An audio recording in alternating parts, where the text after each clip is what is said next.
Hello बच्चों, let's read our question. The entire process of response to peripheral nervous stimulation that occurs involuntarily without conscious effort or thought and require the involvement of a part of CNS is called a मतलब उस entire process को क्या कहते हैं जिसमें कि peripheral nervous stimulation होता है जो कि इनवॉलेंट्री होता है और विदाउट सोचे समझे यानी कि विदाउट कॉन्शियस एफर्ट के होता है जिसमें कि सेंट्रल नर्वस सिस्टम भी इन्वॉल्व होता है। उस रिस्पॉन्स को क्या कहते हैं? तो option A limbic system, B sensory reception, C reflex arc, D reflex action. तो हमारा जो यहाँ की कंसेप्ट होगा वो क्या हो जाएगा? Nervous system. ये जो नर्वस सिस्टम होता है ये टू पार्ट्स में डिवाइड होता है। एक होता है central nervous system,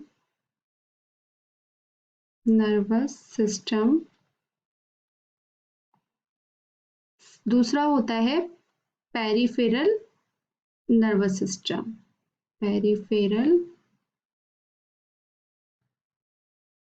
nervous system. ठीक है, सेंट्रल नर्वस सिस्टम में आप ब्रेन और जो स्पाइनल कॉर्ड होती है वो इन्वॉल्व रहती है, brain and spinal cord involve रहती है। जबकि जो पेरिफेरल होता है उसमें इनके अलावा जितनी भी नर्व्स होती हैं वो पेरिफेरल नर्वस सिस्टम में इन्वॉल्व रहती हैं। ठीक है, तो ये होते हैं एफरेंट और इफरेंट फाइबर्स, उनको बोलते हैं एफरेंट एंड इफरेंट फाइबर्स।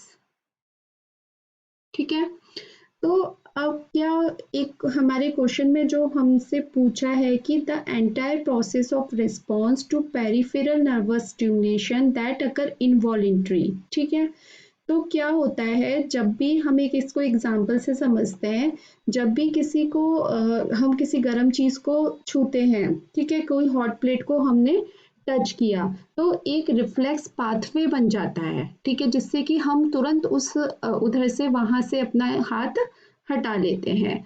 तो जो रिफ्लेक्स पाथवे होता है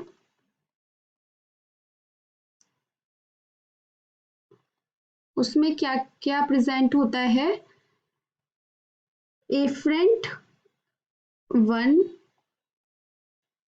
एफरेंट फाइबर या neuron,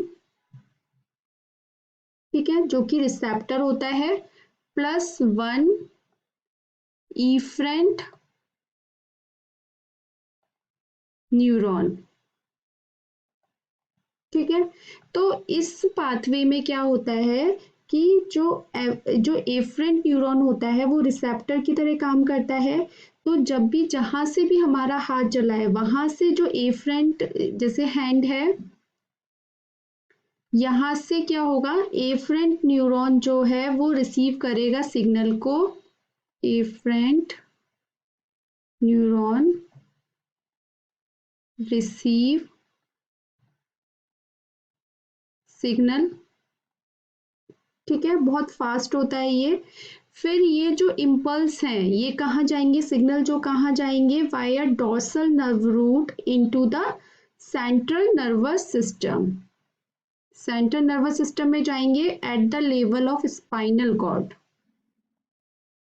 eight the level of mostly spinal cord में जाएंगे, स्पाइनल कॉर्ड। ठीक है, कहाँ से होके जाते हैं ये, डोर्सल नर्व रूट से। उसके बाद सेंट्रल नर्वस सिस्टम से क्या होगा, इफरेंट जो न्यूरॉन है, इफरेंट न्यूरॉन ये क्या लेंगे, सिग्नल को कैरी करेंगे और कहाँ लेके जाएंगे, इफेक्टर तक लेके जाएंगे, यानी कि ऑर्गन तक लेके जाएंगे, इफेक्टर सेल, जिसको कि आप ऑर्गन भी बोल सकते हो, यानी कि हमारे कहाँ तक लेके जाएंगे, हैंड तक। ठीक है, तो ये पूरा जो पाथवे है इसको इसी को क्या बोलते हैं, रिफ्लेक्स एक्शन। मतलब इस जो एक्शन हुआ यानी कि हमने हाथ, हमारा गर्म चीज को छुआ और तुरंत उसने हटा लिया, तो इस जो एक्शन होता है इसको बोला जाता है रिफ्लेक्स एक्शन। ठीक है, इसको बोला जाता है रिफ्लेक्स एक्शन। ये रिफ्लेक्स जो एक्शन होता है वो कैसे होते हैं, इनवॉलेंट्री होते हैं,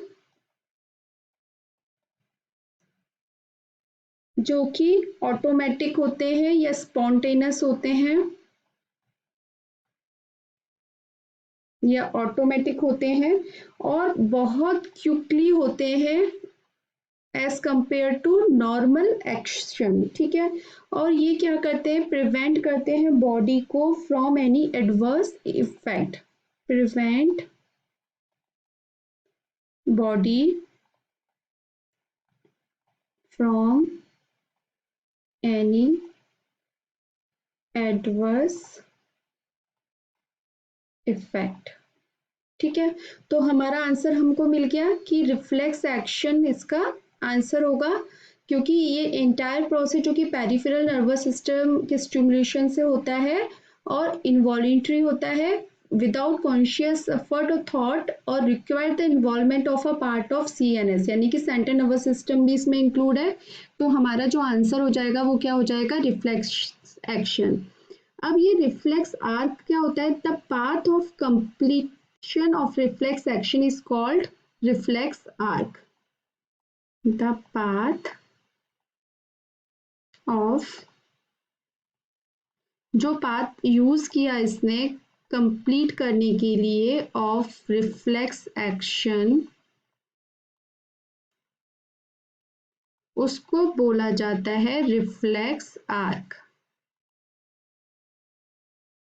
ठीक है, तो रिफ्लेक्स आर्क नहीं होगा, सेंसरी रिसेप्शन नहीं होगा, एंड लिम्बिक सिस्टम नहीं होगा। तो हमारा जो आंसर बनेगा वो क्या बनेगा, ऑप्शन डी, रिफ्लेक्स एक्शन।